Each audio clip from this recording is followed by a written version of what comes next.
tú vas a utilizar PowerPoint, solamente las personas.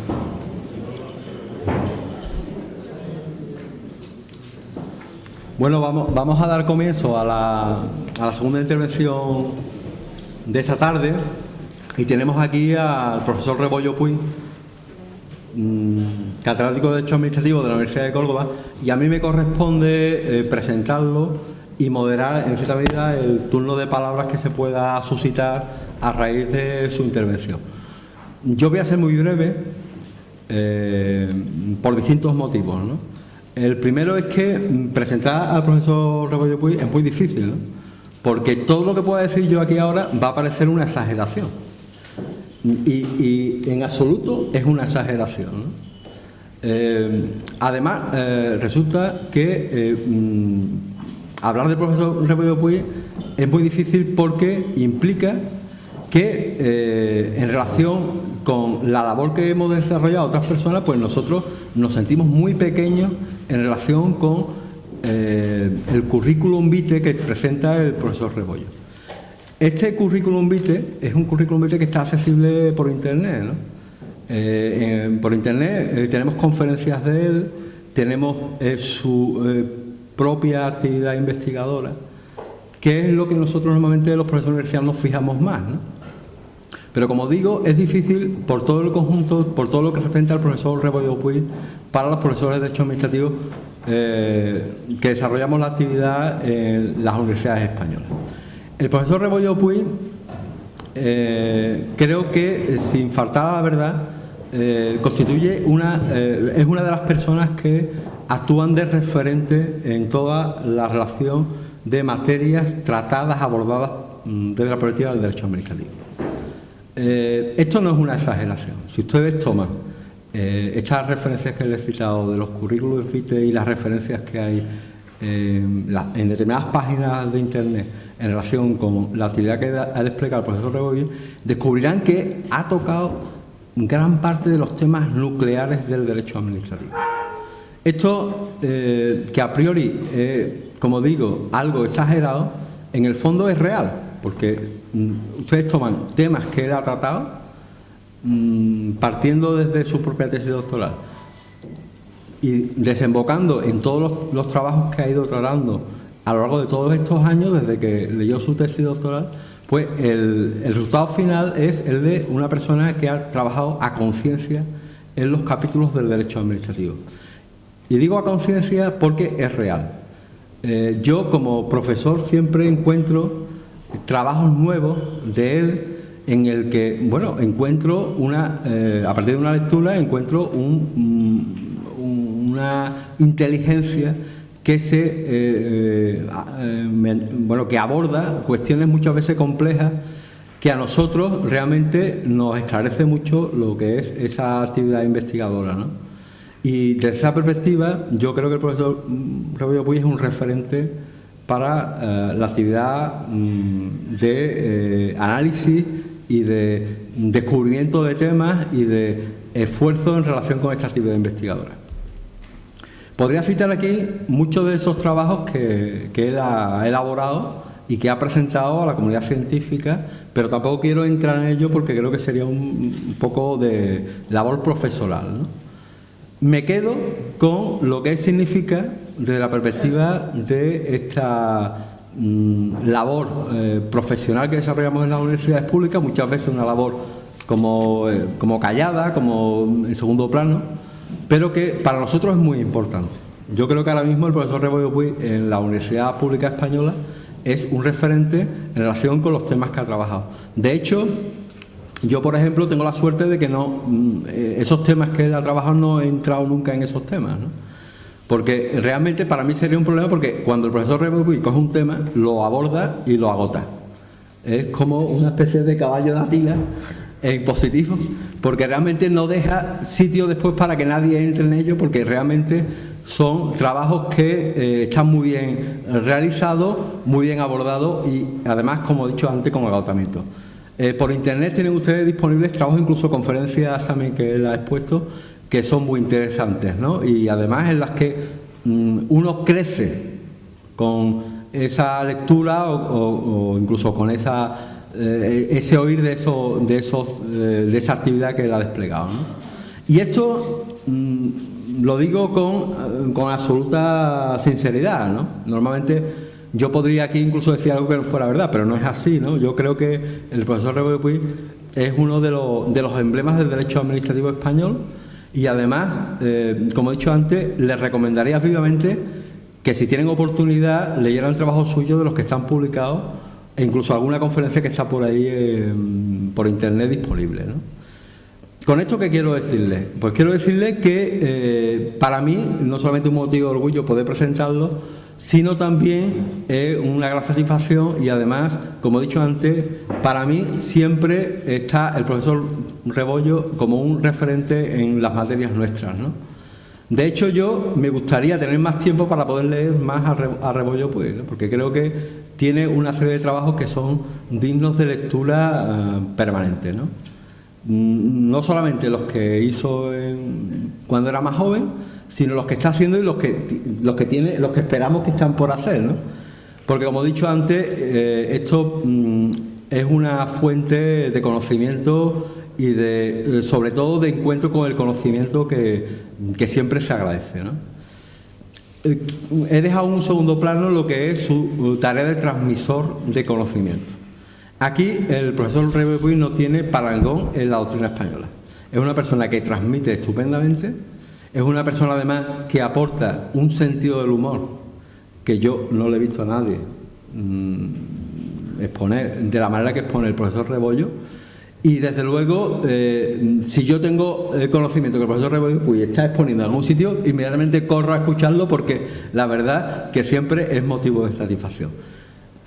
Aparte de todo esto, creo que es una persona que podría estar perfectamente ahora mismo en la universidad mejor que podamos tener, ¿no? En tiempos era la Universidad Central, pero si tuviéramos que buscar una universidad extranjera, podría estar en cualquier universidad extranjera transmitiendo su conocimiento y su aborde de la investigación, porque de hecho es un espada de primer orden, estaría en el escalafón, yo creo, de los primeros puestos, por apelar a tema taurino, y desde esa perspectiva, pues yo no puedo menos que agradecer al profesor Rebollo Puig que esté aquí y que nos vaya a impartir una conferencia como la que ahora tiene preparada y nos va a exponer, aunque sea sin PowerPoint. Muchísimas gracias. Me ha gustado tanto la presentación que me han dado ganas de oírme. Creo que se me van a quitar enseguida y ustedes muchísimo más. Porque no es que agote los temas, es que agoto al auditorio, que es un problema diferente. Y ustedes ya están cansados, llevan todo un día oyendo sesudas intervenciones y el profesor Arroyo ha querido animarlos a aguantar este último tramo. Pero yo me voy a encargar en este rato de tirar por tierra todo lo que ha dicho para que ustedes comprueban que es simplemente fruto de su amistad y de su enorme generosidad. Porque para mí sí que es un honor estar aquí con un auditorio como ustedes y estar aquí con compañeros y maestros como son el mismo profesor Arroyo o Manuel Rozados, desde luego de los que he leído cosas, por ejemplo, de función pública, pues nadie sabe más que él.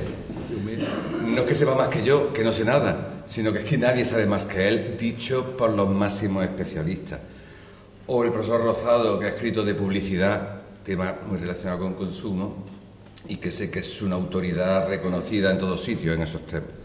Así que yo, modestamente, trataré solo de estar mínimamente a la altura de las zapatillas de lo que ellos son.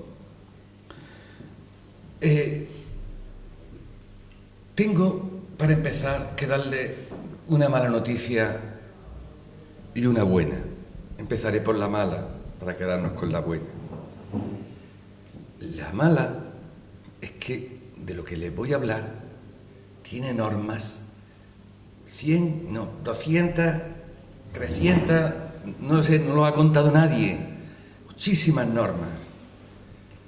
Esa frasecita que está en la Constitución, en el artículo 51, del que ya les han hablado varias veces, ¿no? Entre otras cosas dice que los poderes públicos protegerán, y lo primero que dice es la salud y seguridad de los consumidores, que es la del que yo les voy a hablar. Bueno, pues eso tiene desarrollo en normas estatales, autonómicas e incluso locales, pero también supraestatales. Montones, muchísimas normas europeas son de protección de la salud y seguridad de los consumidores. Y como les contaré, otras muchísimas normas que en realidad no están ni siquiera aprobadas por los poderes públicos, sino por AENOR y asociaciones por el estilo. Así que eso hace que ustedes digan, bueno, pues es el momento de echarme un sueñecito, porque si hablan aquí de tantas normas y tal, pues yo no tengo ahora capacidad ni edad de que me cuenten un real decreto asqueroso. Es una redundancia, los reales decretos son asquerosos casi por definición, no digamos una orden ministerial. Bueno. La buena noticia, que en realidad todo es muy simple, que esos 600, 1000 normas o no sé cuántas, seguro que son mucho más de 1000, se resumen en dos, como los mandamientos. El primero es: no lesionarás ni pondrás en peligro la salud y seguridad de los consumidores y usuarios. Punto. Así de simple. Está prohibido poner en peligro la salud y seguridad de los consumidores. Lo demás son normillas de segunda fila. Segundo mandamiento, que no es un mandamiento, que es otra cosa, pero en fin. Las administraciones tienen los poderes necesarios para hacer efectivo ese deber. He terminado, muchas gracias.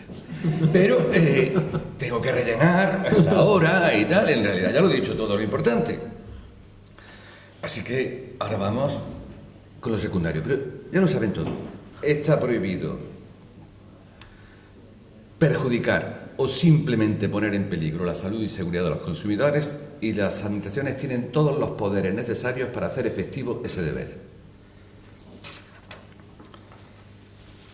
¿Dónde está regulado esto fundamentalmente? La única norma en la que está regulado con carácter general es en el texto refundido de la defensa de los consumidores y usuarios. Esa es la única norma que se ocupa al mismo tiempo de salud y seguridad, que vienen a ser lo mismo. La salud que no transmita enfermedades, ni intoxicaciones, ni cáncer, ni tal. La seguridad, no hablamos aquí de seguridad jurídica, sino de seguridad física, que no se produzcan accidentes, ni de asfixia, ni de electrocución, ni de accidentes al cerrar un cochecito de un niño, ni con una sierra mecánica.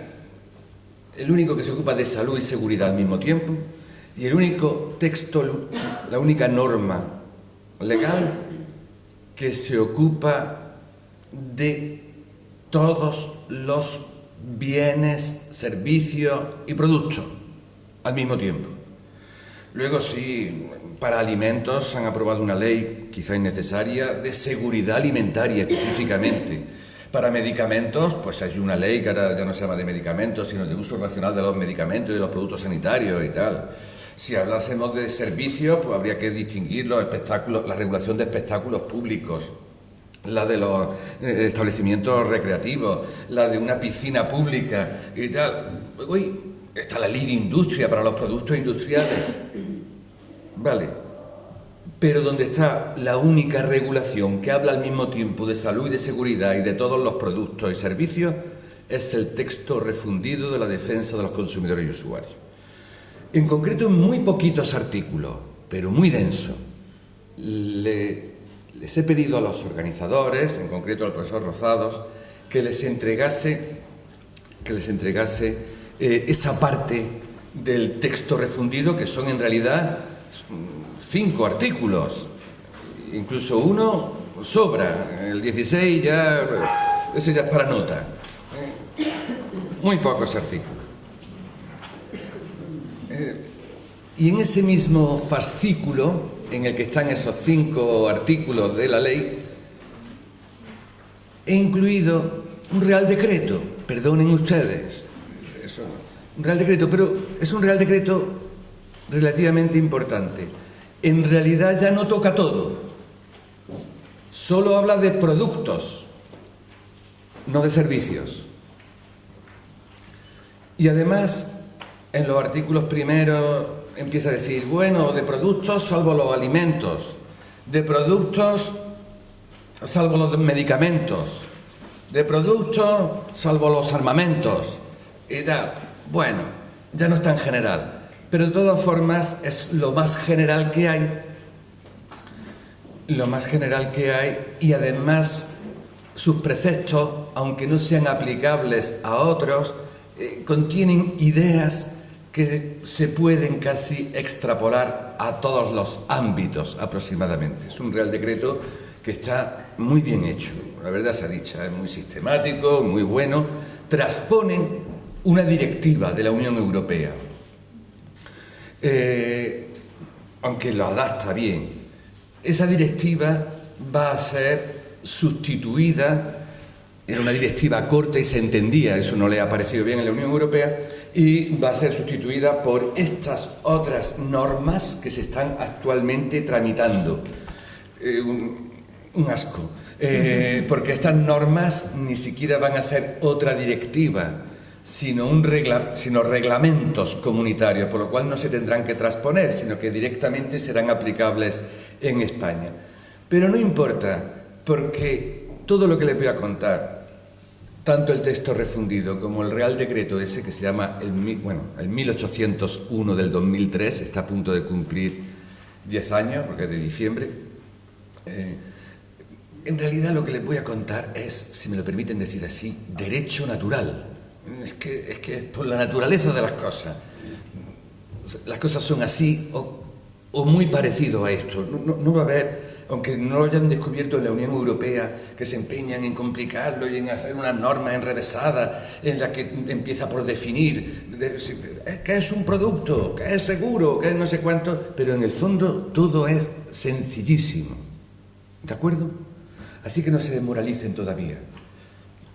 Es más, si se van a dormir, pueden dormirse tranquilos, porque ya he explicado, como les he dicho, todo lo importante. Hablaré bajito para no despertarle. ¿Cómo empieza, en lo que nos interesa, el texto refundido de la Ley de Defensa de los Consumidores y Usuarios? Dice el artículo 11.1, una cosa como esta: los bienes o servicios puestos en el mercado deben ser seguros. Qué emocionante, es emocionante incluso que haya un artículo tan corto, porque es que uno que está acostumbrado, bueno, ustedes a lo mejor tienen la suerte de no leer ciertas leyes y tal, ¿no? Pero, por ejemplo, uno se lee la Ley de Ordenación Urbanística de Andalucía y hay artículos de 4 páginas y tal, ¿no? Que dice uno, ¿qué ha hecho esta tarde? Pues me he leído medio artículo. Se va uno a su casa deprimido, ¿no? Dice, los bienes o servicios puestos en el mercado deben ser seguros. Es que es fantástico. Todos los bienes y todos los servicios. Oiga, pero ¿me está hablando usted de unos zapatos? Sí. ¿Y me está hablando de un gimnasio? Sí, son servicios puestos en el mercado, ¿no? ¿Y me está hablando de unas clases de tenis? Claro. ¿Y me está hablando de un coche? Por supuesto. ¿Y de unos petardos? También. Y de los medicamentos, y de los transportes, y de los espectáculos, y de las viviendas.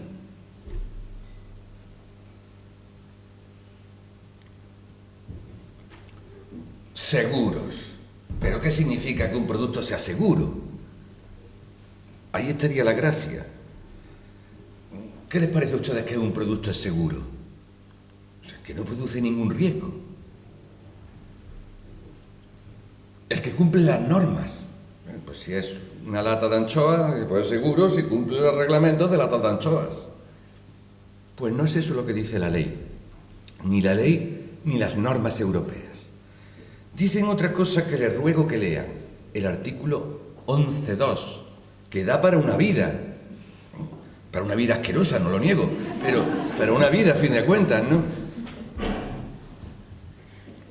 Dice, se consideran seguros los bienes o servicios que, en condiciones de uso normales o razonablemente previsibles, incluida su duración, no presentan riesgo alguno para la salud o seguridad de las personas. Dice, o únicamente los riesgos mínimos compatibles con el uso del bien o servicio considerados admisibles dentro de un nivel elevado de protección de la salud y seguridad de las personas. O sea, o que no tienen riesgo, o que tienen riesgo, pero poquito. ¿Cuánto de poquito? Una cosa está clara. Pese a que la ley habla de esto como quien habla del tiempo, los productos y bienes serán seguros, en realidad lo que está imponiendo es un deber. No lo dice, debería de decirlo. Luego el Real Decreto sí lo dice así, ¿no? El Real Decreto dice, los productores solo podrán poner en el mercado productos seguros. Pero aunque aquí lo dice como, en el mercado solo habrá productos seguros, lo que está imponiendo es un deber. ¿Un deber de quién? De todos. De productores, de agricultores, o sea, fabricantes, agricultores, distribuidores, mayoristas y minoristas, importadores, de una asociación benéfica que vende, o de unas monjas que venden pastelitos en Navidad, ya que estamos próximos. De todos. Del que monta unos cacharritos de feria, de unos alumnos que organizan para sacar dinero del viaje de estudios una fiesta, todos.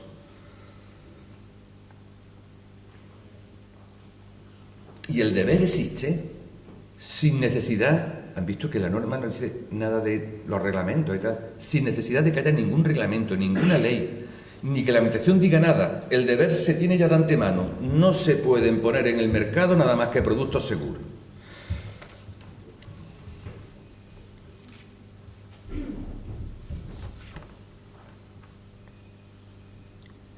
Otra cosa se deduce de este articulito que hemos leído. La diferencia entre productos seguros e inseguros no es que los seguros no presenten riesgos y los inseguros sí. Está claro que no, ¿verdad? Porque de los seguros dice que también presentan riesgos.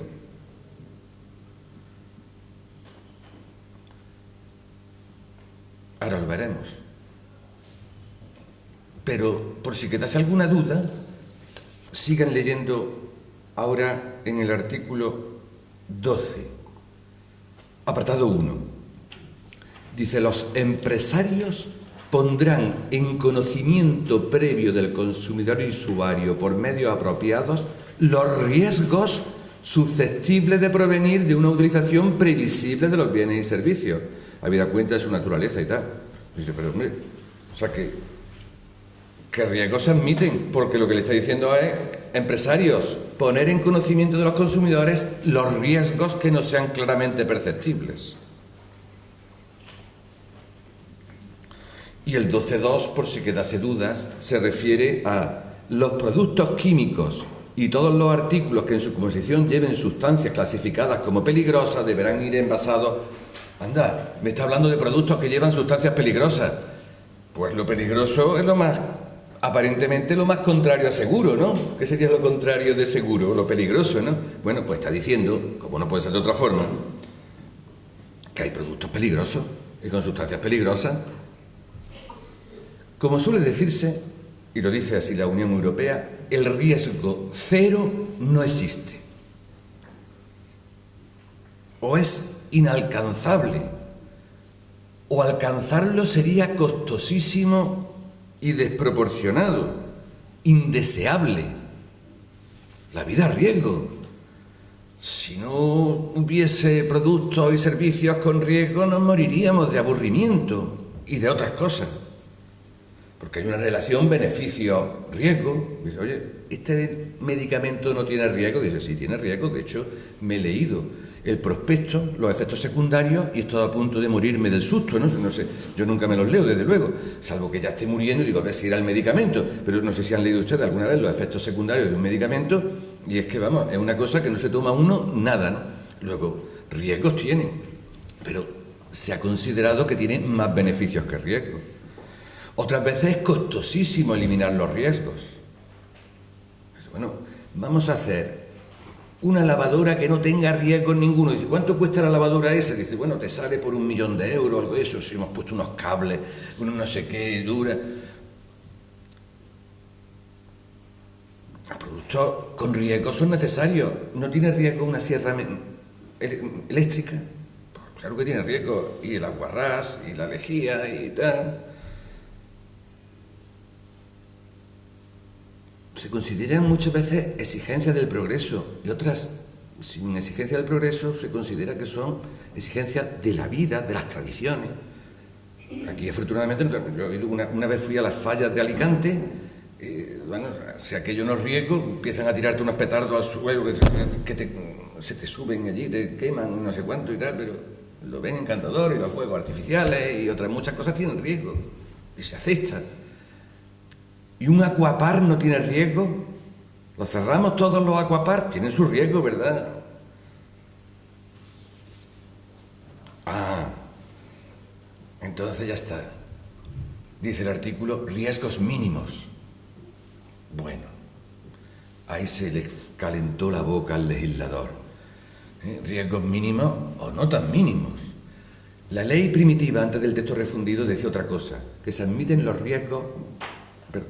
Dice, está prohibido que tengan riesgo, salvo los usual o reglamentariamente admitidos. O sea, los usualmente admitidos. Dice, oye, ¿una tijera tiene riesgo? Digo, sí, tiene riesgo, pero claro, yo se puede meter un ojo. Pero es que son los usualmente admitidos. Y luego los reglamentariamente admitidos, lo cual era una remisión a que los reglamentos dijesen esto sí, esto no. Eso era mucho más verdad que lo que dice ahora el texto refundido, de que salvo riesgos mínimos. ¿Mínimo o no tan mínimo?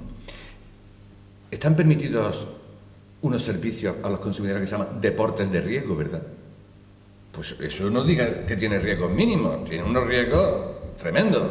E incluso los riesgos, deportes que no son de riesgo, el esquí no está considerado un deporte de riesgo, pero evidentemente hay clases de esquí, tienen riesgo, hasta el fútbol, ¿no? De hecho, casi todos los futbolistas salen lesionados.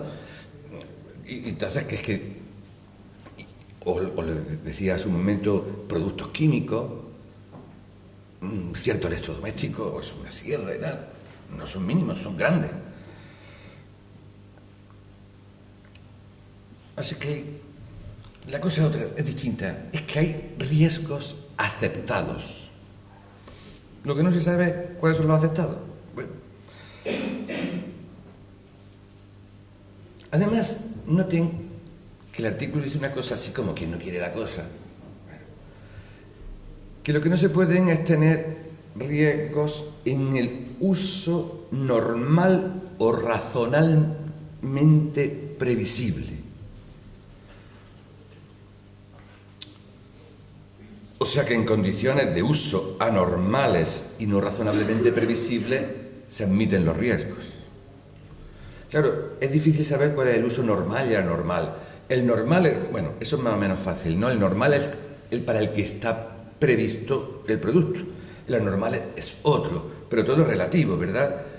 Un taburete, su uso normal es sentarse, pero tampoco es muy anormal usarlo, yo lo cogí ayer, para subirse y coger algo del armario, ¿verdad?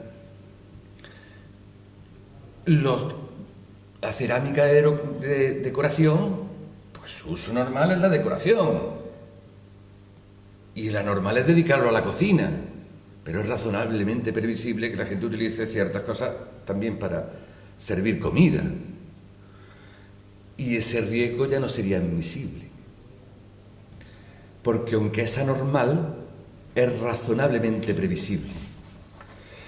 Es anormal o razonablemente previsible que la gente utilice, yo qué sé, o que haga, un ejemplo muy tonto que yo hago, meta el cuchillo para sacar la tostada indefectiblemente atrancada en el tostador? Puede decir el fabricante, no, porque yo he dicho que no. Pero mire usted, es razonablemente previsible que la gente meta el cuchillo. Y es previsible, dice, ¿un bolígrafo para qué sirve? Dice, para escribir. Dice, ¿para comer? No. Dice, pero es razonablemente previsible que se chupe, vamos. Para lo que están, incluso algunos, ¿no? Dice, algunos que escriben, pero en realidad los chupan. Entonces, un fabricante de bolígrafo diría, bueno, el que esté chupando un producto tóxico, que al chuparlo uno muere ipso facto, no, porque eso es un uso anormal. Dice, mire usted, es anormal, pero es razonablemente previsible. Incluso que el caperucho se chupe y tal, y uno se lo trague. ¿Por qué se creen que tiene este agujerito? Para que no produzca asfixia. Es obligatorio el agujerito, del caperucho me refiero. Para que no produzcan asfixia, porque es razonablemente previsible que la gente se lo coma. La vida es así. No la he inventado yo, que decía una canción. Y si tenemos por medio a los niños, entonces es razonablemente previsible que hagan lo más imprevisible. Que con un juguete lo metan en el sitio más inadecuado y tal, que con una bolsa se la acaben colocando en la cabeza y asfixiándose y tal. Entonces, están permitidos los riesgos cuando el uso sea anormal y además no razonablemente previsible, que hay muchos. Dice usted, yo no podía contar que el tío metiese el televisor en el baño. Yo no voy a hacer un televisor para que un tío lo meta en el baño. Eso es razonablemente imprevisible. Y además puede jugar con las advertencias que le haga, ¿no? Pero bueno, para esos riesgos sí se admitirían. La línea no es tan clara, ¿eh? Y además ha dado muchos juegos, sillitas, juegos, tal, lo que es razonablemente previsible y lo que no lo es.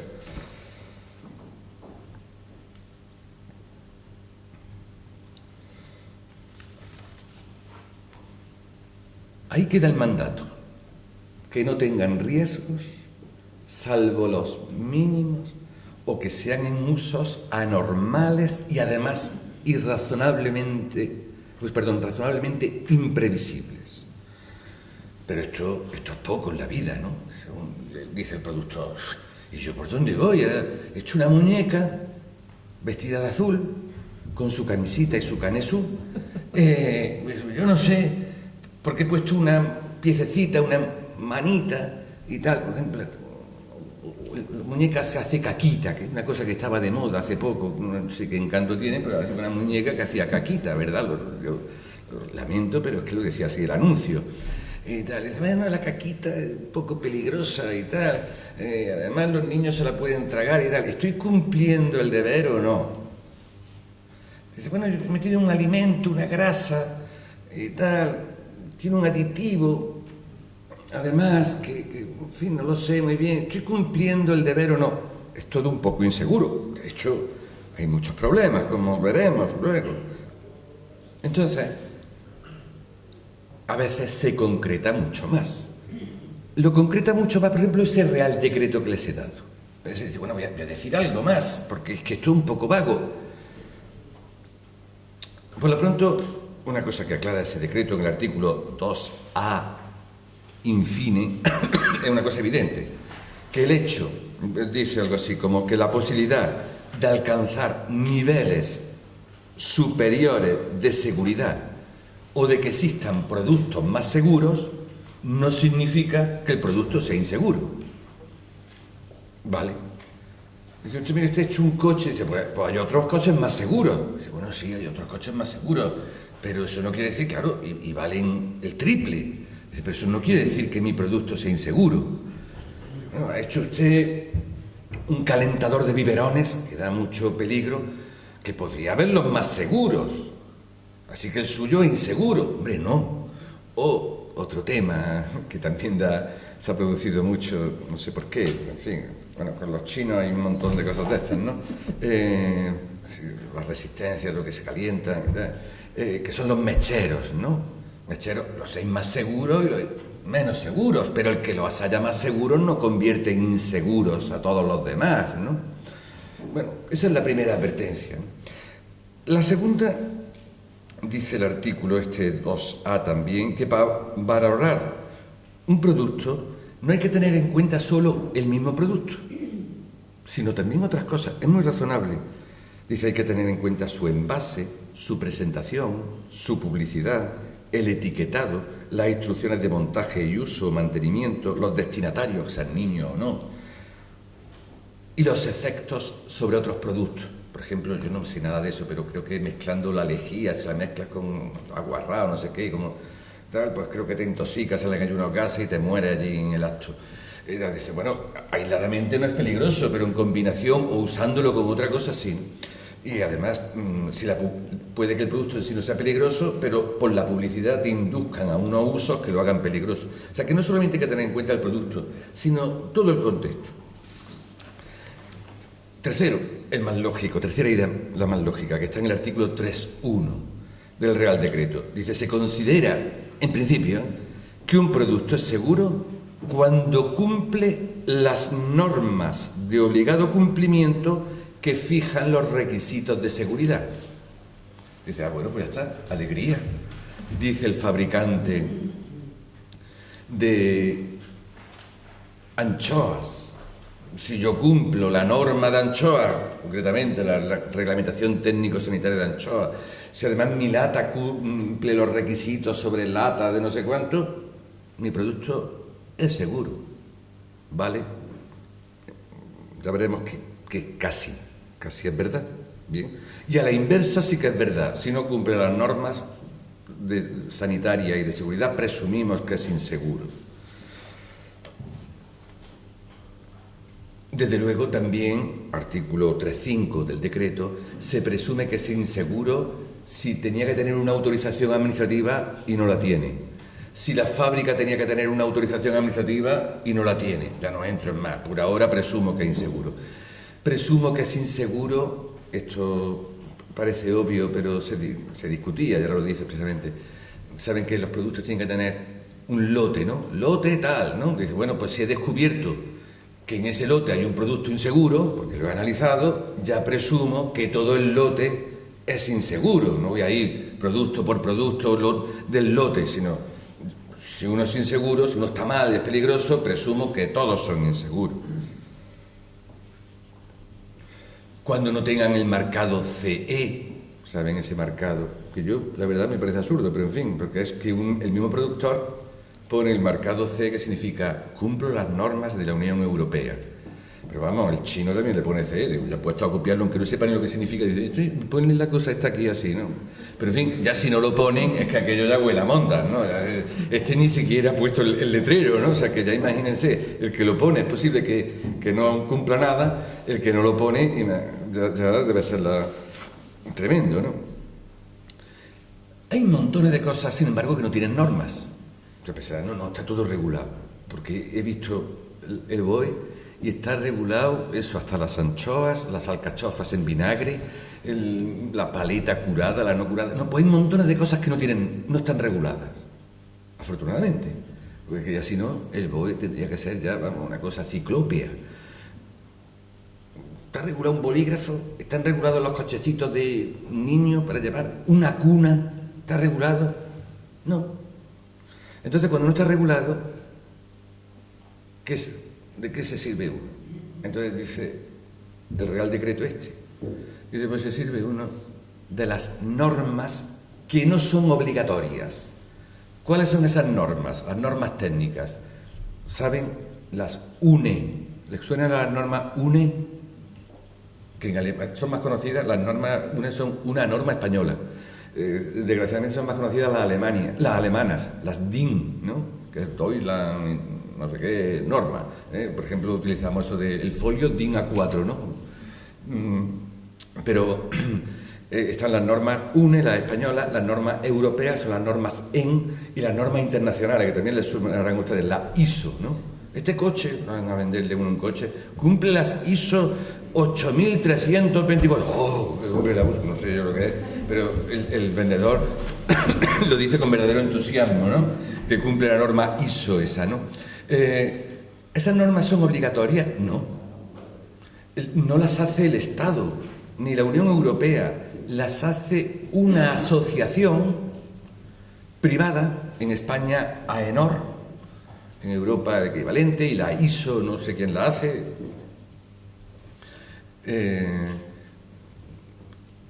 Fundamentalmente por los mismos fabricantes del sector que deciden cómo tiene que ser un tornillo, un enchufe, un transformador, un tostador.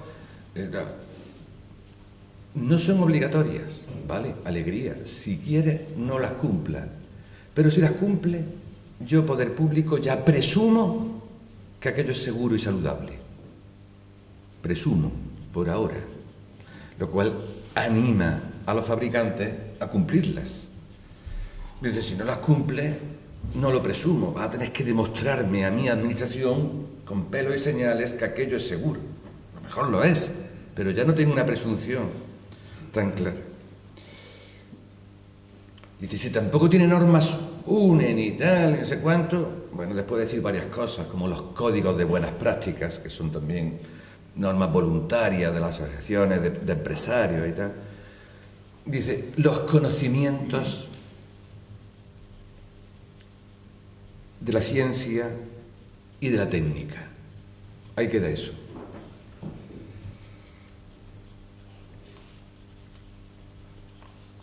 Pero conste que se puede incumplir el deber general de seguridad pese a que uno cumpla todas las normas divinas y humanas. Miren, si no, por favor, el artículo 3.4 del decreto. El artículo 3.4 del decreto es estupendo.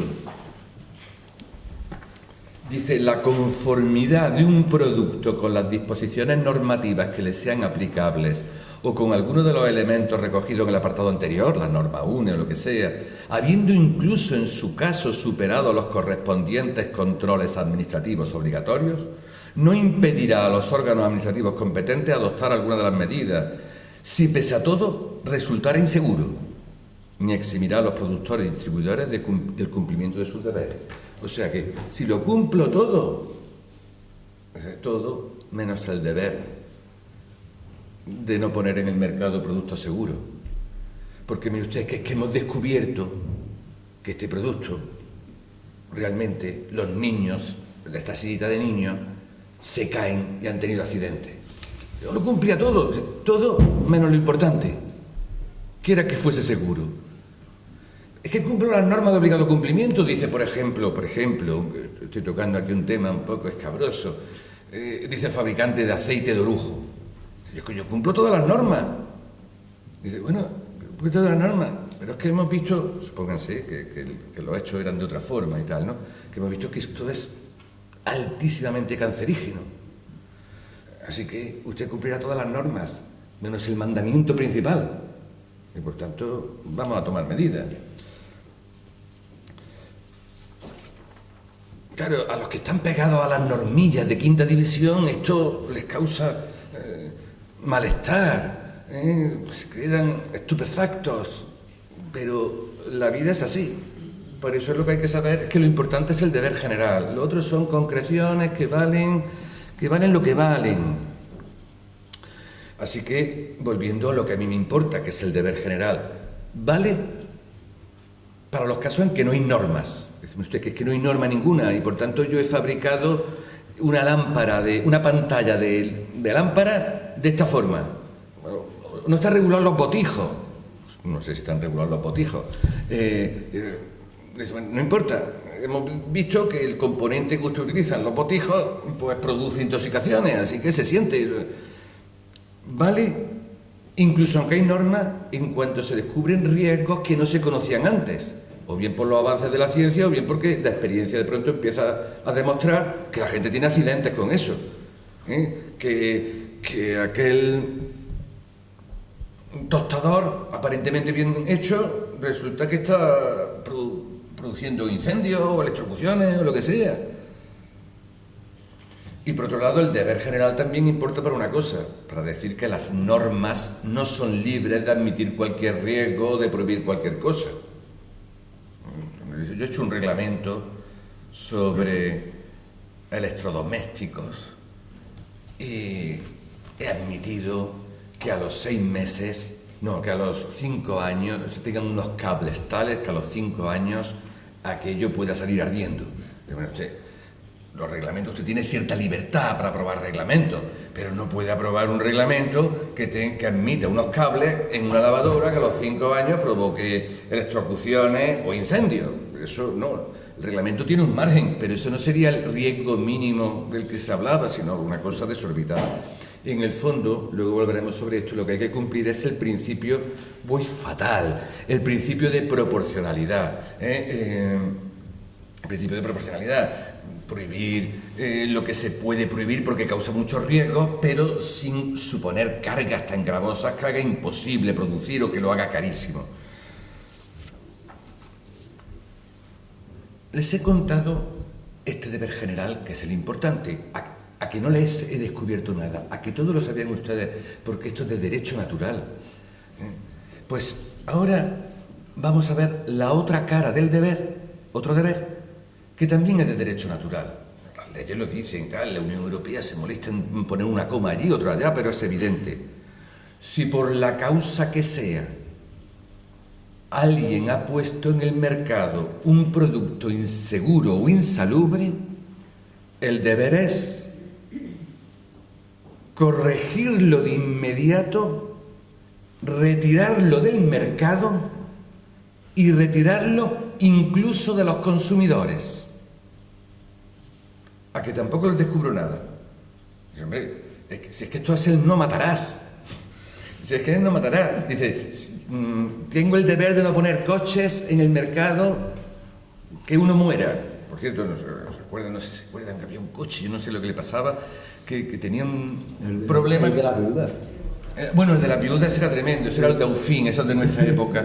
El Dauphin, que le llamaban de la viuda porque siempre lo tenían viuda porque el marido había muerto en un accidente de coche, con el coche ese, ¿no? Sí, había que ponerle una piedra delante porque tenía el motor delantero y se desplazaba. El coche era un Gordini. Dauphin. O Dauphin. O Dauphin y Gordini. Sí.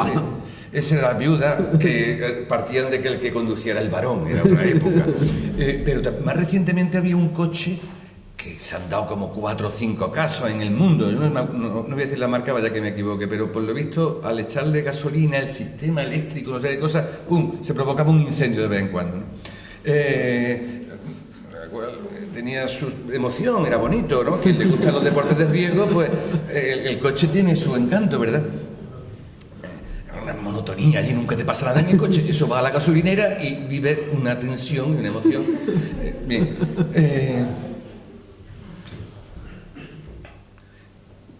Pues si lo pones en el mercado y descubres que produce eso, pues ¿qué tienes que hacer? Retirarlo del mercado e incluso retirárselo a los consumidores. Esto, de nuevo, de derecho natural, es que la legislación no podría ser de otra forma. Dice el artículo 13F. El 13 va enumerando distintas manifestaciones del deber, pero dice el F: cualquier empresario estará obligado a F. La obligación de retirar, suspender o recuperar de los consumidores y usuarios, fíjense, retirar, suspender o recuperar de los consumidores y usuarios, pagándole, indemnizándole o lo que sea, pero me llevo el coche, me llevo la lavadora y tal, esto, mediante procedimientos eficaces, cualquier bien o servicio que no se ajuste a las condiciones y requisitos exigidos. Fíjense, por cierto, que no se ajuste a las condiciones o requisitos exigidos, o que por cualquier otra causa suponga un riesgo previsible para la salud o seguridad de las personas, ¿no? Aquí de nuevo queda implícito que puedes cumplir todos los requisitos, pero aún así tienes obligación de retirarlo si por cualquier causa es un riesgo. Esto lo pone todavía mejor el artículo 4.3b del Real Decreto ese que le he dado. Es que lo pone fabuloso. 4.3b. Fíjense, porque sobre todo quiero llamarles de una cosa, dice el 4.3, dentro de los límites de sus respectivas actividades y en función de las características de los productos, los productores deberán, dice, B, cuando descubran o tengan indicios suficientes de que, no es necesario que tengan una prueba, indicios suficientes de que han puesto en el mercado productos que presentan para el consumidor riesgos incompatibles con el deber general de esta, deben adoptar sin necesidad de requerimiento de los órganos administrativos competentes las medidas adecuadas para evitar los riesgos, incluyendo informar a los consumidores y tal, retirarlo del mercado. Lo que yo quería llamar la atención es sin requerimiento de la administración. El deber surge ex lege. Yo he puesto una cosa en el mercado, es peligroso, me lo diga o no me lo diga la administración, que luego me lo va a decir. Yo tengo ya el deber de retirarlo. Por cierto, eso lo dicen también las normas europeas, lo dicen para el fabricante, para el importador, lo dicen hasta para el distribuidor, pero aquí que estoy a grandes rasgos y tal, lo que me importa es que se queden con esa idea. Luego estos son los dos grandes deberes: no pongas en el mercado productos inseguros y retíralo si lo has puesto. Luego hay como deberes auxiliares, complementarios y tal. Muchos son importantes. Como voy mal de tiempo, no voy a entrar en detalle, pero el primero y fundamental, ahora las normas europeas dicen, hombre, en función del tamaño de la empresa y del riesgo del producto, es hacer un seguimiento de los productos y de las reclamaciones.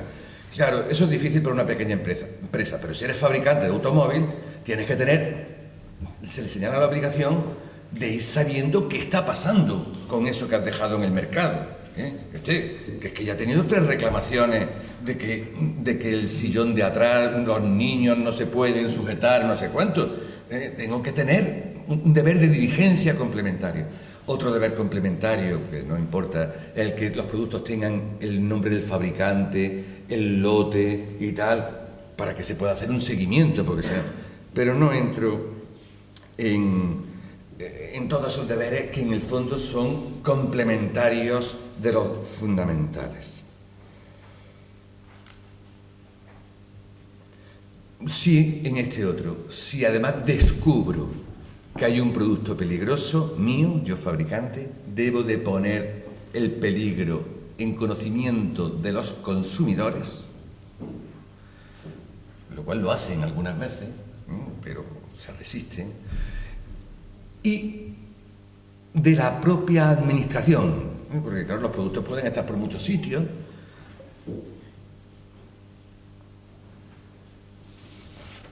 Bien, hasta ahora he explicado los deberes que tienen los que actúan en el mercado. Pero frente a esos deberes, ¿qué hay? Frente a esos deberes, ¿qué hay? ¿Hay un derecho de los consumidores? No exactamente. Como ocurre con los deberes de verdad, no con las obligaciones y con los deberes, lo que hay enfrente son poderes de la administración, potestades administrativas.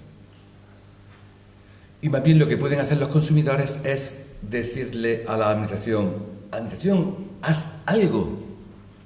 Pero frente al deber, lo que hay es potestades de la administración. Con la administración hemos topado. Ya me levanto por respeto a la administración. No me levanto por respeto a la administración, sino me levanto porque me quiero levantar. Bueno, en realidad hay 3 tipos de potestades, pero yo solo voy a desarrollar una. Para empezar, hay potestades de inspección. La administración tiene en consumo unas potestades de inspección enormes. Puede entrar en todos sitios, pedir los libros, pedir los ensayos, coger muestras, someterlas a análisis y tal. No voy a entrar en ello, aunque son unos poderes enormes, incluso entrar en domicilios, con autorización judicial, pero entrar en domicilios, pedir las cuentas para saber con qué materias primas están hechas las cosas, dónde se han vendido y tal. Tiene, si se han incumplido los deberes, potestad sancionadora. Tampoco voy a entrar en eso. Para poner multas, sobre todo multas y otras sanciones. Tampoco voy a entrar en eso. Y tiene potestades, sobre todo, que es la que se va a desarrollar, para restablecer la salud y seguridad.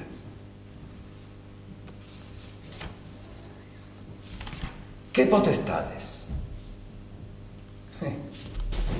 Esto es fácil. Esto es muy fácil. Todas. Todas las potestades. Todas las potestades necesarias. Hombre, será esta, aquella, todas.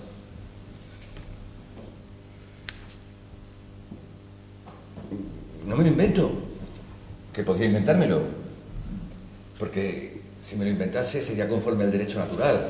Pero es que lo dice el artículo 15.1. Hombre, le da vergüenza decirlo como yo, pero eso es lo que es, decirlo así tan radicalmente. Dice el 15.1.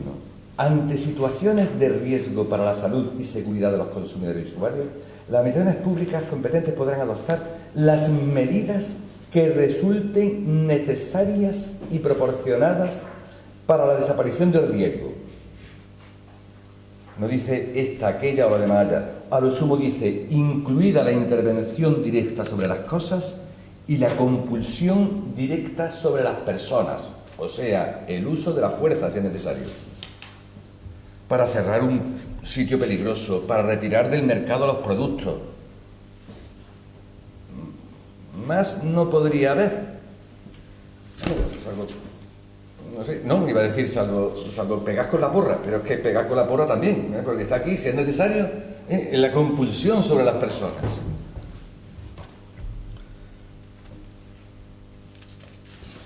Eso sí, dice cualquier medida necesaria y proporcionada. Luego volveremos un poquito sobre ello.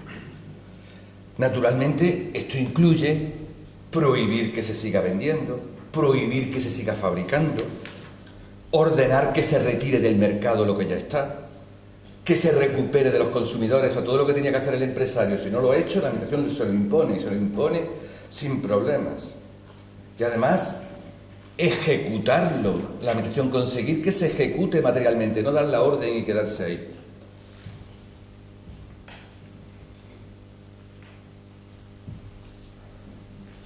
La administración además debe, artículo 15.2, informar a los consumidores. Esto ya saben el peligro que tiene. Piensen, por solo decir algo, en los pepinos españoles, injustamente postergados, pero se creía que eran un problema, ¿no?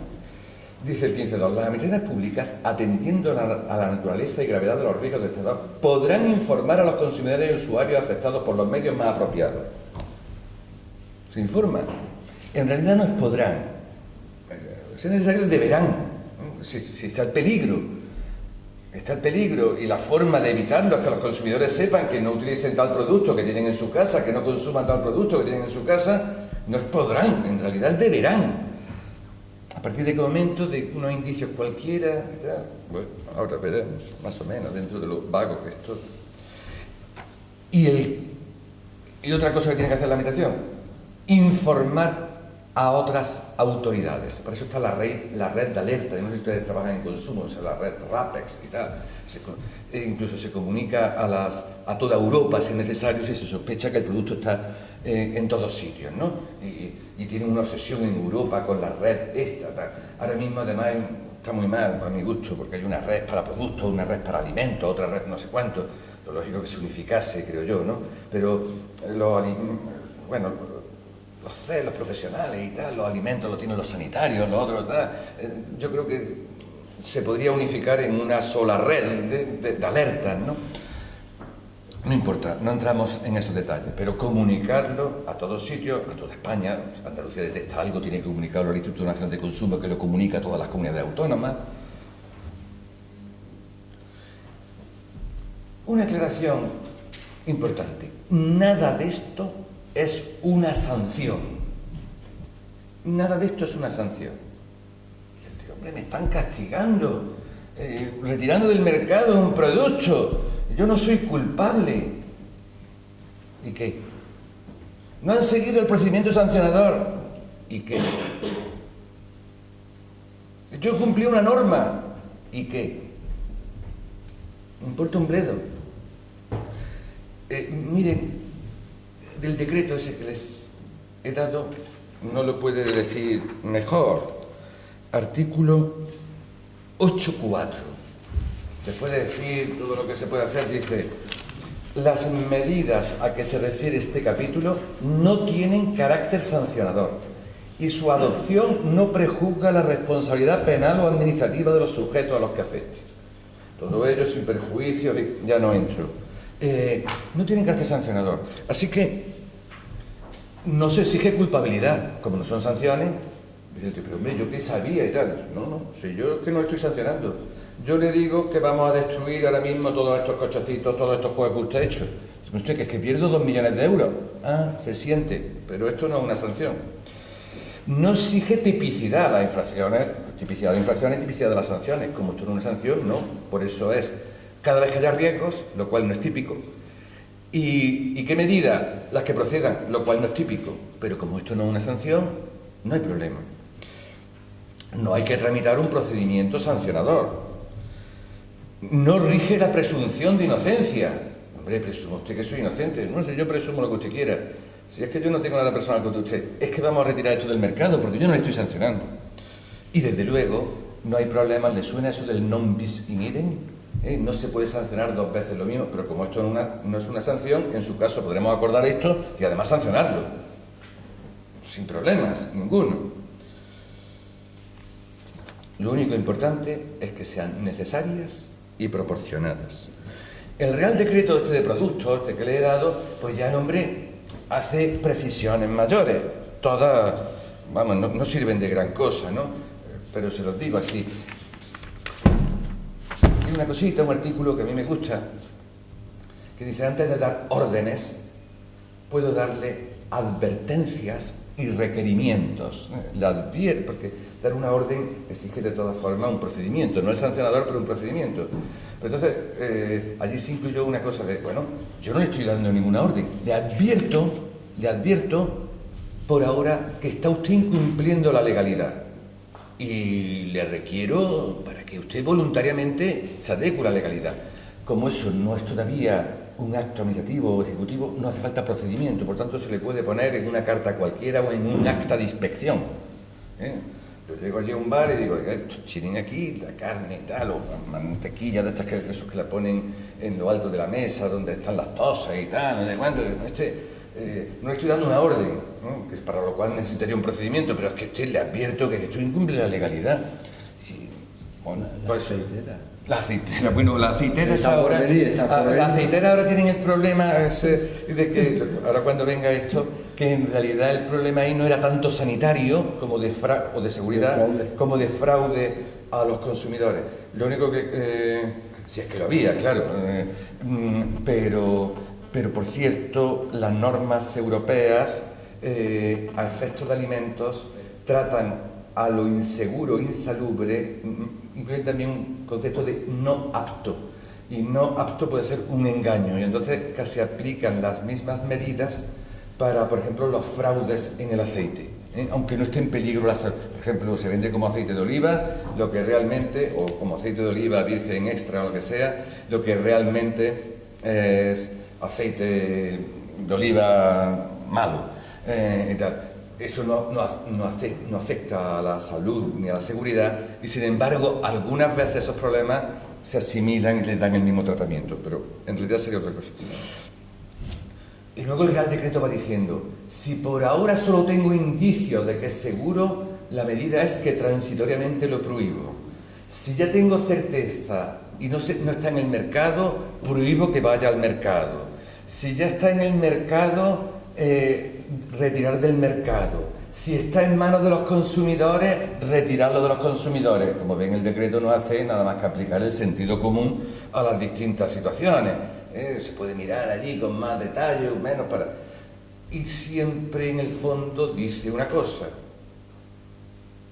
que es esta aproximadamente: si el riesgo puede superarse con modificaciones del producto sin retirarlo, pues lo que se ordena son esas modificaciones. Pone 2 ejemplos que son perfectos.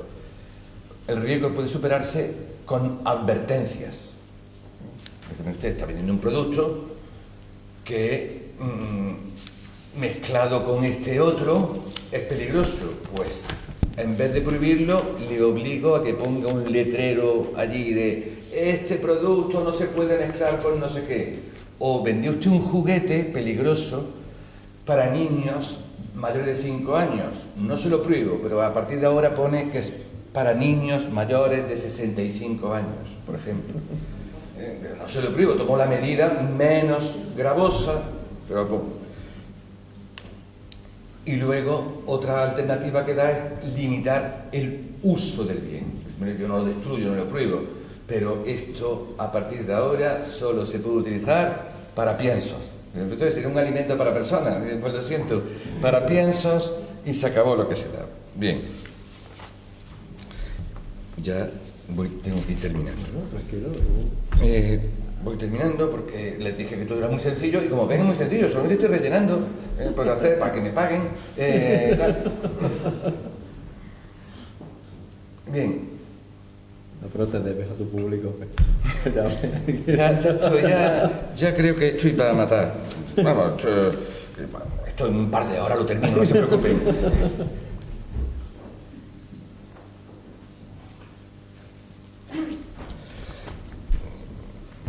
Solo déjenme, porque no me resisto, a que miren, por favor, el artículo 10 del decreto, al principio, no les pido más, solo el principio. Dice, ante el incumplimiento de los deberes generales regulados en este Real Decreto, los órganos administrativos competentes podrán adoptar inmediatamente, otros los requerimientos, etc., las medidas imprescindibles para restablecer o garantizar la salud y seguridad. Y, entre otras, una o varias de las siguientes, y cualesquiera otras de acompañamiento necesarias. Lo que quiero destacarles es que toda la lista que tiene luego es entre otras. O sea, que no tipifica las medidas. Se le pueden ocurrir otras. Y si son adecuadas, necesarias, proporcionadas, pues esas son las que se adoptan. No está tipificado. Entonces, ¿qué es lo importante? ¿La administración puede hacer cualquier cosa? No. Ahí tenemos el principio más importante de todos los principios, el llamado principio de proporcionalidad. La administración aparentemente lo puede todo, pero en realidad no lo puede todo. Solo puede hacer lo que de verdad sea adecuado, o sea, congruente, lo que sea proporcionado y de todas las medidas la menos restrictiva de la libertad. Esto en términos vulgares es, no se puede matar moscas a cañonazos, o algo por el estilo. No puede cerrar un establecimiento cuando podría cerrar una parte de un establecimiento. No debe de ordenar la destrucción de un producto si podría satisfacerse modificando el etiquetado. No puede prohibir la total comercialización si basta cambiar una pieza. Eso es.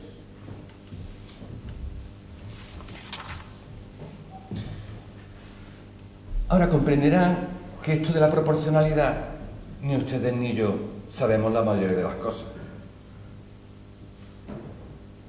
¿Es proporcionado prohibir este aditivo? No lo es. Aquí, en grandísima medida, se trata de conocimiento científico. ¿Es proporcionado exigir que los cinturones de seguridad sean de tal forma, que el airbag sea de tal otra, que la resistencia del ustedes y yo no lo sabemos? Pero por eso todas las normas dicen que hay que pedir estudio científico, tanto para aprobar los reglamentos como para saber luego en el caso concreto las medidas proporcionadas. En realidad es la ciencia y la técnica la que nos dirán dónde hay un peligro, cómo se puede solucionar el peligro, cuáles medidas, y de ellas cuál es la más efectiva y la menos gravosa. Ahora bien, muchísimas veces no se sabe nada. Eso lo saben. La ciencia, a medida que avanza, es más consciente de lo poco que sabe. No se sabe, o no se sabía, si los organismos modificados genéticamente eran buenos o malos, si las grasas estas son buenas o malas, si utilizar un móvil es bueno o malo, o en algún momento no se sabía si el orujo, el aceite de orujo era bueno o malo, no se sabe. No se sabe nada. La ciencia sabe mucho menos. Ahora está esa técnica, eso de que hacen en el suelo, ¿cómo se llama eso? Fracking. Fracking, exactamente, ¿no? Que por cierto, el otro día vi una ley de Navarra prohibiéndolo, sin más. Esto pasa con la salud y seguridad de los consumidores y también con el medio ambiente, porque nadie sabe, ¿esto realmente perjudica la capa de ozono? Nadie sabe muy bien si lo perjudica o no, pero... Y entonces, ¿qué es lo que dice la Unión Europea? ¿Y qué es lo que dicen las normas españolas? Dice, se tendrá en cuenta el principio de precaución. Es decir, que ante la incertidumbre científica se pueden adoptar las medidas. Se podría formular de muchas formas. Alguien podría decir, no, es que se deben de adoptar. No, lo que dicen, ante la incertidumbre científica se pueden adoptar medidas. Se pueden adoptar medidas. No es que sea necesario, porque en principio alguien podría decir, me han prohibido producir esto, meter esto en España, sin que esto esté probado que sea malo para la salud. Luego, esta medida es desproporcionada, absurda y tal, mientras usted no pruebe. Con el principio de precaución, dice, bueno, la medida es lícita, pese a que no tenemos absoluta certeza científica sobre el peligro. Y eso es lo que dice el Real Decreto en el 8.2, segundo párrafo. Dice, en todo caso se tendrá en cuenta el principio de cautela, proporción, o sea, precaución o cautela, se le llama de las dos formas, que posibilitará la adopción de las medidas previstas en este artículo para asegurar un nivel elevado de protección a los consumidores cuando, tras haber evaluado la información disponible, se observe la posibilidad de que haya efectos nocivos para la salud o la seguridad, aunque siga existiendo incertidumbre científica. No hay seguridad, pero tampoco es que un tío vaya y diga, pues a mí que esto es malo, ¿no? Eso es que la gente que va diciendo por ahí, esas cosas que ve uno en internet y es malo casi todo, y si te tomas una margarina te queda así y tal, no. Tiene que haber estudios científicos, pero que no tengan, no sean concluyentes. Por ejemplo, hace poco no, ya es bastante antiguo la sentencia, no sé si saben eso de que si uno toma muchos antibióticos, pues luego ya no le hacen efectos los antibióticos. Sin embargo, en los piensos de los animales se meten antibióticos. Dinamarca prohibió el uso de antibióticos en los piensos animales porque luego decía que al tomar las personas esa carne también entraban los antibióticos y luego ya no les eran eficaces. Los otros países dijeron, claro, se suponía que no se podía exportar la mayoría de los piensos a Dinamarca porque los otros tenían antibióticos. Entonces pusieron un recurso y el Tribunal de la Unión Europea dijo, bueno, aunque no existe la certidumbre científica de que esos antibióticos pasen al cuerpo humano, el principio de precaución permite a Dinamarca tomar esa medida. Bueno, en cualquier caso, no todo es la ciencia. No es que nos entreguemos en manos de los científicos, que por cierto los científicos casi todos, menos los que están en la universidad, casi todos, y necesitan, están al servicio de las empresas, porque quién sabe de verdad los riesgos, no riesgos que produce tal producto, tal cosmético, los científicos de las empresas, y la onda electromagnética y la onda no sé cuánto. No supone tampoco entregarse absolutamente en manos de la ciencia. No porque esos científicos no oculten datos, que es posible, sino porque las empresas que deciden las líneas de investigación, pues naturalmente no van a financiar muchos proyectos para descubrir si el producto que venden es altamente nocivo. Más bien dedicarán, si acaso, mucho dinero a proyectos de investigación que descubran que es altamente nocivo el producto de la competencia. Dicen de los abogados, pero encárganle ustedes un dictamen a varios científicos pagado por la azucarera sobre si es bueno o mala la sacarina. Y luego, si son los fabricantes de sacarina, encárganle a otros científicos algo sobre si es bueno o malo el azúcar. Vamos, me río yo de la parcialidad de los abogados. Salen unos informes científicos que son, digamos, coloreados según quien les haya encargado el dictamen. Pero dicho eso, por tanto no permite negar que hay un margen político para ver qué riesgos aceptamos y qué riesgos no aceptamos. Hay un margen político elevado y por tanto debe haber participación ciudadana y participación de las asociaciones de consumidores.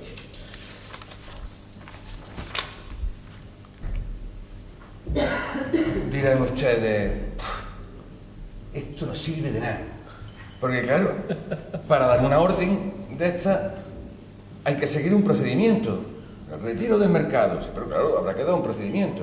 Imagínense el procedimiento para retirar del mercado un producto de los chinos. Dice, vamos a dar audiencia. Dice, ¿a quién damos audiencia? Dice, a Wang Chuli, que está en no se sabe dónde. Dice, ¿cómo le damos audiencia a Wang Chuli? Aunque le demos audiencia no lo vamos a entender. ¿Qué hacemos? El procedimiento y tal, complicadísimo. Vale. Pero el reglamento dice varias cosas, este Real Decreto dice varias cosas expeditivas. Para empezar, de vez en cuando dice que se podrá adoptar directamente, de vez en cuando dice así una cosa como para que no se note y no digan que es inconstitucional. Pero luego además dice, se pueden adoptar medidas provisionales, o sea, desde el momento en que se inicia el procedimiento, medidas provisionales. Y dice incluso, se pueden adoptar medidas provisionalísimas, es decir, incluso antes de que se empiece el procedimiento. ¿Y en qué consisten las medidas provisionales y provisionalísimas? Pues dice el artículo 11.4, en prohibir la venta, en retirar del mercado, o sea que primero tomamos la medida y luego le damos audiencia a Wang Chuli. Claro, lo malo es que la administración lo hace mal y toma la medida y se le olvida seguir como provisional y luego se le olvida seguir el procedimiento. Y claro, ya se lo han cargado algunas veces los tribunales. Es decir, pero oiga, usted toma una medida provisional y nunca ha seguido luego un procedimiento. Bueno, el Real Decreto, el pobre hace maravillas, etcétera. Pero la administración tiene que hacer algo, ¿eh? No cabe decir, tomo como medida provisional suspender esto del mercado y luego ya me olvido y no vuelvo a hacer nada. Termino. ¿Y la administración es responsable? Ese al final acaba siendo un problema, porque la administración está aterrorizada. Dice, hay dos supuestos. Dice, si no hago nada y luego hay daños, me piden responsabilidad los consumidores y usuarios porque no hice nada. Dice, si hago algo, como luego no sea verdad, no se confirme que el daño era efectivo, me piden responsabilidad. Por ejemplo, anunciar a los consumidores que no comieran tal cosa, que no compraran tal cosa, que había un peligro. Pues los tribunales vienen resolviéndolo casuísticamente. En general, hay la sana tendencia, creo yo, aunque nos perjudique en el tema de los pepinos alemanes, a decir, bueno, aunque la medida luego se compruebe que es equivocada, la administración no responde porque en aquel momento aquella medida era necesaria y proporcionada. No vamos a esperar a comprobar, dice, sí, ya van 324 muertos, creo que podemos tomar la medida. Hay que tomarla antes de que haya muerto, aunque te equivoques. Entonces, en general, dentro del casuismo, los tribunales tienden a eximir de responsabilidad a la administración. De hecho, la han eximido en España con todas las medidas tomadas contra el aceite de orujo, pese a que las medidas tomadas contra el aceite de orujo todas se anularon. Los mismos tribunales las anularon, pero luego no han concedido indemnización. Pero les digo, no hay una respuesta milagrosa general, sino que habría que analizar caso por caso. Pero todo eso es secundario. Lo importante, lo dije al principio, y todo esto era puro relleno. Muchas gracias.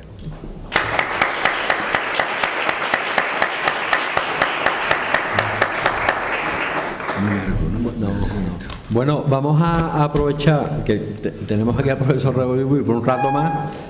Para efectuarle alguna pregunta o alguna consideración de esta magnífica conferencia, ¿no?, que nos ha impartido. Yo me gustaría solo hacerte una pregunta, ¿no? Porque claro, yo creo que de los que estamos aquí la única persona que puede responder a esta cuestión eres tú, ¿no?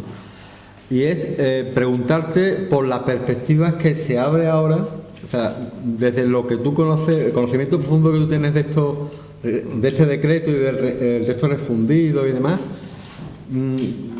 ¿qué perspectivas se abren antes de que nos llegue esta nueva normativa europea, ¿no? O sea, ¿tú qué modificaciones harías de esta normativa que está ahora mismo en pie sin contar con lo que nos viene, digamos, de camino? Es decir, con lo que tú conoces, el conocimiento profundo que tienes de esta materia y de esta normativa, ¿qué cambios harías tú? Porque claro, hemos hablado de este Real Decreto, pero claro, tiene un rodaje, ¿no? Tiene un rodaje, ¿no? Sí, pero yo le voy a devolver la pelota al profesor Luis Miguel Arroyo, porque él tiene la clave y no yo. Las normas buenas, malas, irregulares, se mejoran con el tiempo. Yo no cambiaría. Nuestro derecho antiguo decía: malos reyes, muchas leyes. A mí me gusta como poner grandes principios y todo lo demás es relleno y tal. ¿Qué es lo importante para que las cosas funcionen?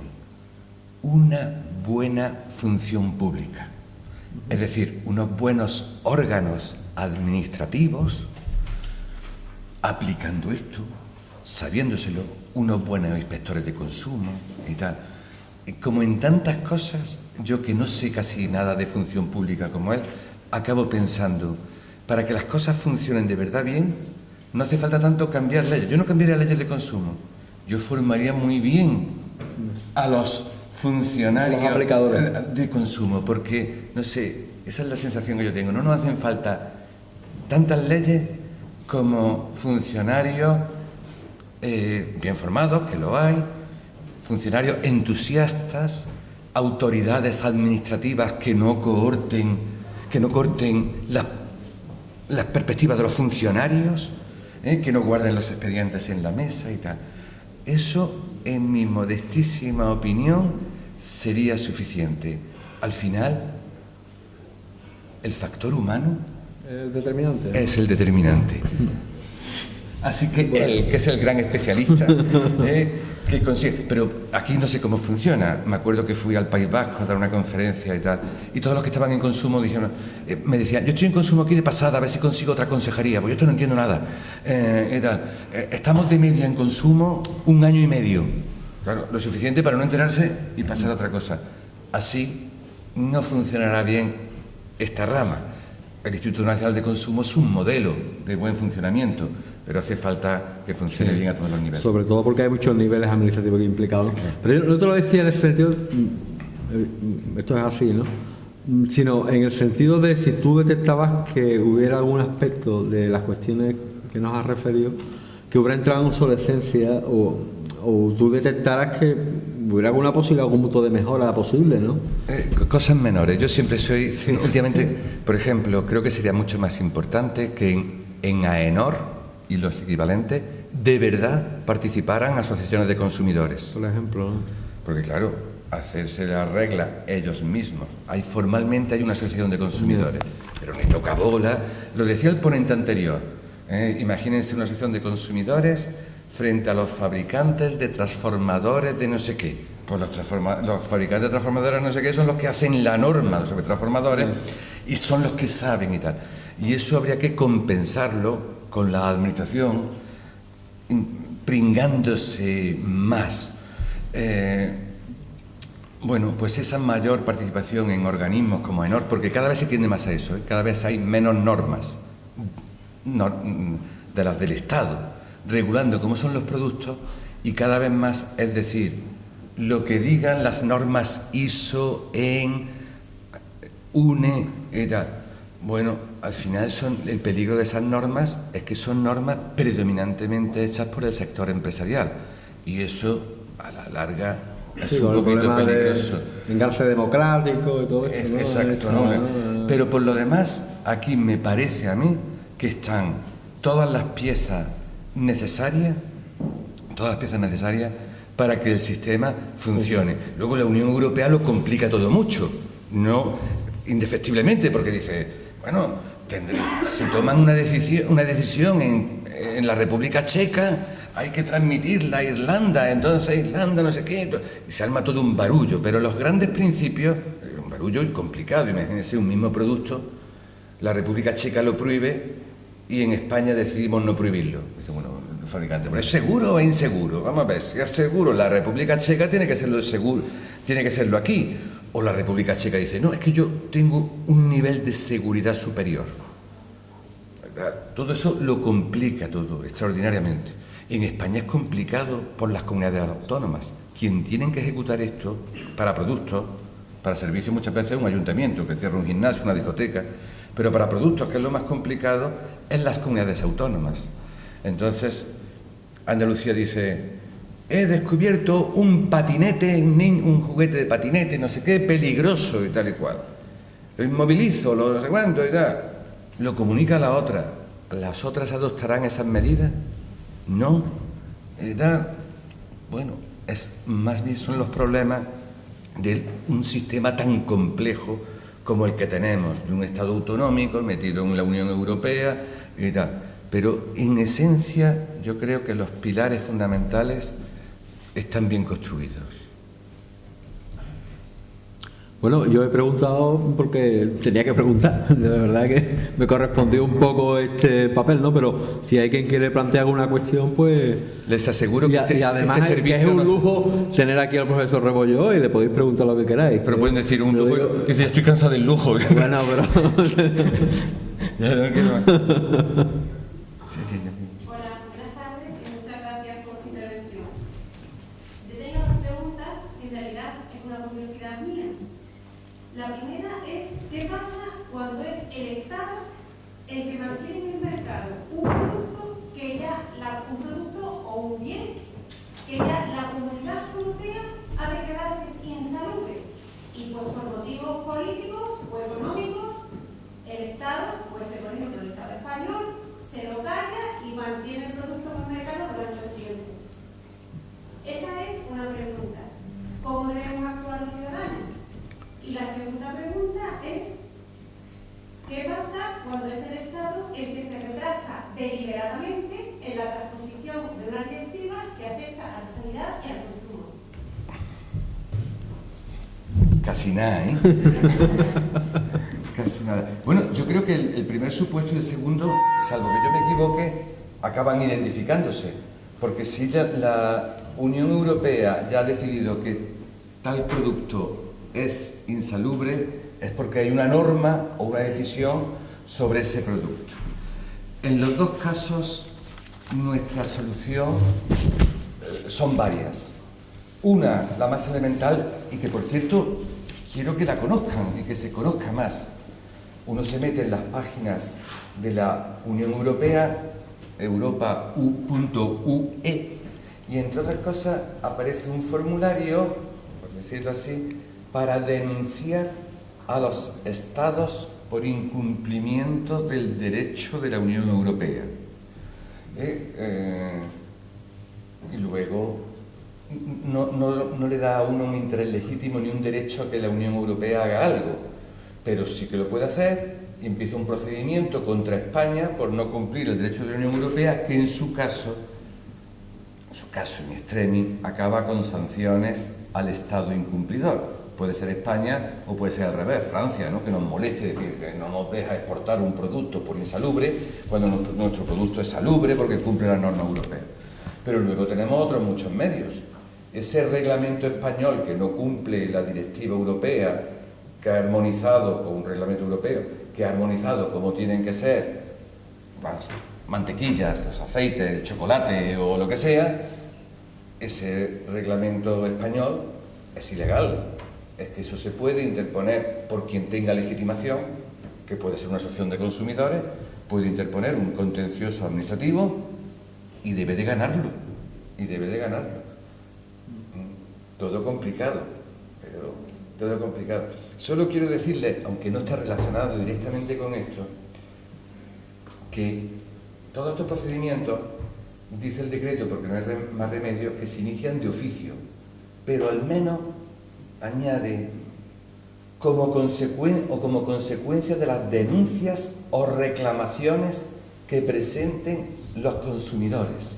Es decir, nosotros nos podemos dirigir al Instituto Nacional de Consumo, a la Dirección General de Consumo de la Junta de Andalucía, diciéndole, en virtud de este Real Decreto, le pido que ejerza sus potestades. Denuncio que hay productos peligrosos, ¿vale? Que no cumple. Y lo normal es que actúen. Si no actúan y luego pasa algo, entonces sí puede ser muy probablemente un caso de responsabilidad de la Administración, ¿no? Por cierto, sus preguntas también plantean si las administraciones en sus servicios están sometidas a esto. Y claro que lo están. Imagínense, toboganes, columpios y tal, puestos por el ayuntamiento en un jardín, en el que uno ve que son inseguros. O porque lo son de natural, o porque están obsoletos, están oxidados, y no sé cuánto. Pues está sometido a todo esto, ¿eh? Esos son claramente servicios inseguros. Y las administraciones están sometidas por igual a toda esta normativa. ¿De acuerdo? Claro, lo que pasa es que en última instancia, si la Unión Europea le pone una multa a España, en verdad me la está poniendo a mí. Claro.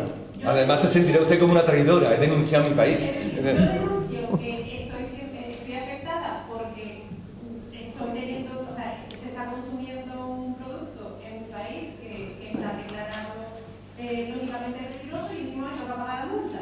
Claro, aparte, bueno, le podría hablar, pero creo que no viene a cuento de que a veces algunas directivas tienen efecto directo, aunque no se hayan transpuesto, pero eso no le serviría a usted para nada. El fabricante seguiría diciendo, yo estoy cumpliendo la norma española, mira, por eso la solución mejor es la del contencioso administrativo. Pero la del contencioso administrativo contra algo que haga la administración. Y usted pone el tema más difícil, que es, ¿y qué hago frente a cuando la inactividad de la administración? Usted lo ha dicho. ¿Qué hago frente a la inactividad de la administración? Si yo fuese un frívolo le diría, no se preocupe, ahora en el contencioso administrativo hay un recurso contra la inactividad de la administración. Pero entonces usted me contestaría, pero ese recurso y nada es lo mismo, porque sirve para las normas y tal que me den directamente un derecho. Y yo evidentemente no tengo un derecho a que no se venda un producto peligroso, lo que tengo es un interés legítimo y tal. Y entonces vuelvo a estar de acuerdo con usted. Uno de los problemas más graves en España, no solo para consumo, sino para todo, es cómo reaccionar frente a la inactividad de la administración. La inactividad frente al bar ruidoso, la inactividad frente al producto peligroso o la inactividad frente a la fábrica que causa daño al medio ambiente. Eso es de lo más difícil y lo que tendremos que ir construyendo con personas como el profesor Arroyo y el profesor Rosado, construyendo un contencioso administrativo que de verdad sirva a los administrados, no solo para combatir lo que hace la administración, que es lo que normalmente que es fácil, sino para combatir lo que no hace la administración. Pero la vida es un frenesí y vamos construyendo poco a poco las cosas. Esto yo creo que de aquí a un par de siglos lo tendremos resuelto. ¿A usted? ¿Hay alguna pregunta más? Hola. Hola. Buenas tardes. A mí me surge la curiosidad de si este Real Decreto entiendo que también sería aplicable, por ejemplo, a un producto que está ahora muy de moda, que es el cigarro electrónico. Sin duda. Sería aplicable. Sin duda. Entonces es posible porque he estado leyendo noticias de que Sanidad está poniendo en duda la seguridad de este producto. En ese caso, sería posible, por ejemplo, que se retirase del mercado el cigarro electrónico, pero siguiese estando en el mercado el cigarro normal. Se me ha olvidado precisamente cuando he dicho, la pregunta es tan buena que voy a tomar nota para contársela luego a otro como si se me hubiese ocurrido a mí. Cuando le he dicho eso de que es que no hay productos inseguros e insalubres, me iba a decir, pues aquí pone que esto es malísimo para la salud y que acorta la vida y no lo han retirado del mercado. Y no lo han retirado del mercado, ¿verdad? Entiendo que habrá una normativa específica. Claro, y por tanto se admite en riesgo, igual que se admite el deporte de riesgo, pues se admite el ocio de riesgo. Bueno, esto yo no es que lo fume, es que lo tengo aquí por si las moscas, por si me piden. Dicho eso, sería una situación curiosa, pero si de verdad... Yo estaba pensando pasarme al cigarro ese electrónico, que me da mucho asco, pero después de lo que me ha dicho usted, seguiré con el clásico. Pero podría darse el caso, si Sanidad llega a la conclusión de que efectivamente Sanidad, consumo y tal, es peligroso por cualquier causa, lo puede retirar del mercado. Sea menos peligroso que el tabaco normal. Aunque sea menos peligroso que el tabaco normal, porque esto... O peor. Peor, claro, la vida es así. No importa. Sería, claro, pero usted pone de relieve, o sea, ese ejemplo es buenísimo, ¿no? Pero imagínense los problemas, supóngase que lo pone España y Francia no. Dice, bueno, pero no estamos en un mercado único, que ha hecho de que en Francia está permitido, de los 20, ya no sé cuántos países hablamos, 27, ¿no? La Unión Europea, ¿no? De los 27, 14 dicen que el cigarro electrónico es inseguro y 13 que es seguro. Claro, todo eso hace que al final tenga que regularlo la Unión Europea, porque si no, no es un mercado. Pero contestando a su pregunta, pudiera ocurrir, si yo soy el fabricante del cigarro electrónico, a lo mejor, invocando el principio de proporcionalidad, trataría de poner un contencioso diciéndome, usted, esa medida no es proporcional, porque al menos mi cigarro es menos dañino que el cigarro normal. Y es como los medicamentos, que ya sabemos que tienen efectos nocivos. Sin embargo, sus efectos, a veces no, sus efectos favorables compensan los nocivos. Eso sí me encargase el pleito el fabricante de cigarrillo electrónico. Si no, le dan morcilla. ¿Vale? Lo mismo va el tío y me paga en cigarrillos de esos asquerosos, pero bien. Nada, usted. Bueno, pues si no hay ninguna pregunta más, pues damos por concluido el acto y nada, felicitar de nuevo al profesor Rebollo que haya venido hasta aquí a contarnos todas estas cosas de tanto interés, ¿no? Muchas gracias.